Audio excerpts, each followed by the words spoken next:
crazy enough to believe that some of us are connected to some disobedient people. I'm not talking about some heathens, but some disobedient Christians that refuse to do the assignment that God has carried them out to do. And because they're disobedient, it's causing a wave of hell all over the land.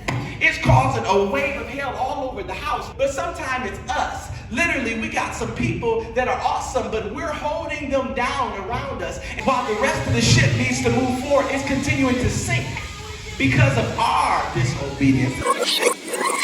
While the rest of the ship needs to move forward, it's continuing to sink because of our disobedience. People see when you're not doing what it is that you're supposed to do. How do I know that? I know that because it's my thought that this great storm has come upon us. Now I'm back on Jonah's side. What I love about Jonah is at least he was big enough to admit that he was the cause of it. What I love about Jonah is at least he was big enough to admit that he was the cause.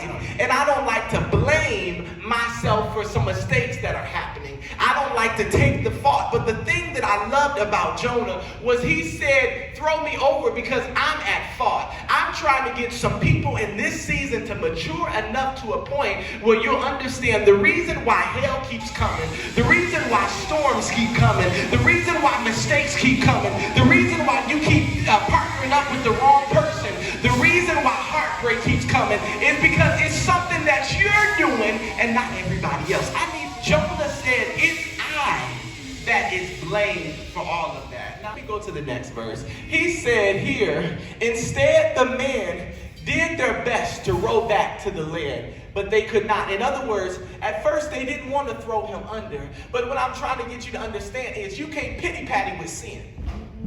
And I know some of us think we're bad enough, but you can't fight with those demons. You've got to plead the blood of Jesus and you've got to move around. See, they should have pushed him off right then, but they thought that they could still handle it. But in order for the sea to calm immediately, I need for you to get rid of some Jonahs. I wish I was talking to some people on my line. Say, I need to throw you overboard. I just got to throw you overboard.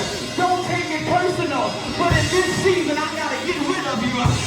Put you out there. We give you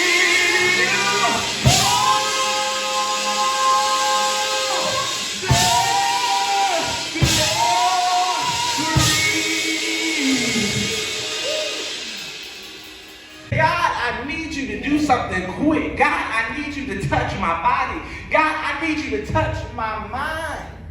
So tired. You feel like everything just comes at you. You feel like when it's one thing, it's another. Anybody ever been there? The thing that I like is even though he was still in the well, he started saying and thanking God for what he knew he was about to do. He said, though I've been disobedient and though I got disciplined by you, I still know that you rescued me. I don't know about y'all, but sometimes when you get to praying and you start remembering what God did, you can't help but say, God, oh my God. But maybe y'all not praying. You might start saying, God, I'm feeling weak, but by the end of that prayer, you should start saying, God, but thank you for making me strong. Hello, everyone. My name is Sister Rachel Wooder. Brandon Gordon. And we just like to recap coming from Jonah chapter 1. A couple of points that really caught my attention. He was at the bottom of the ship. The people said, how are you sleeping? There's a big storm going on. And so they cast lots to sea. Jonah drew the lot and they were like, what are you doing?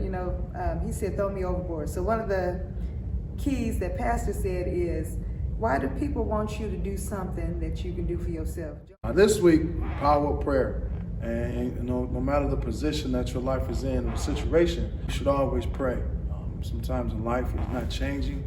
And how's your prayer life? Pastor Justin today walked us through the stages of when you're praying, how your prayer life shall look. Asking God, can you hear me? Like, God, do you even hear me praying? To then getting your prayers answered and knowing that God is the one who changed and guided you and helped you through your storm and protected you from the storm. So definitely want to keep a good prayer life in God. And Jonah is a prime example of no matter where you are, in the belly of the whale, no matter how low or how high you are in life, you always want to keep a good prayer life for God.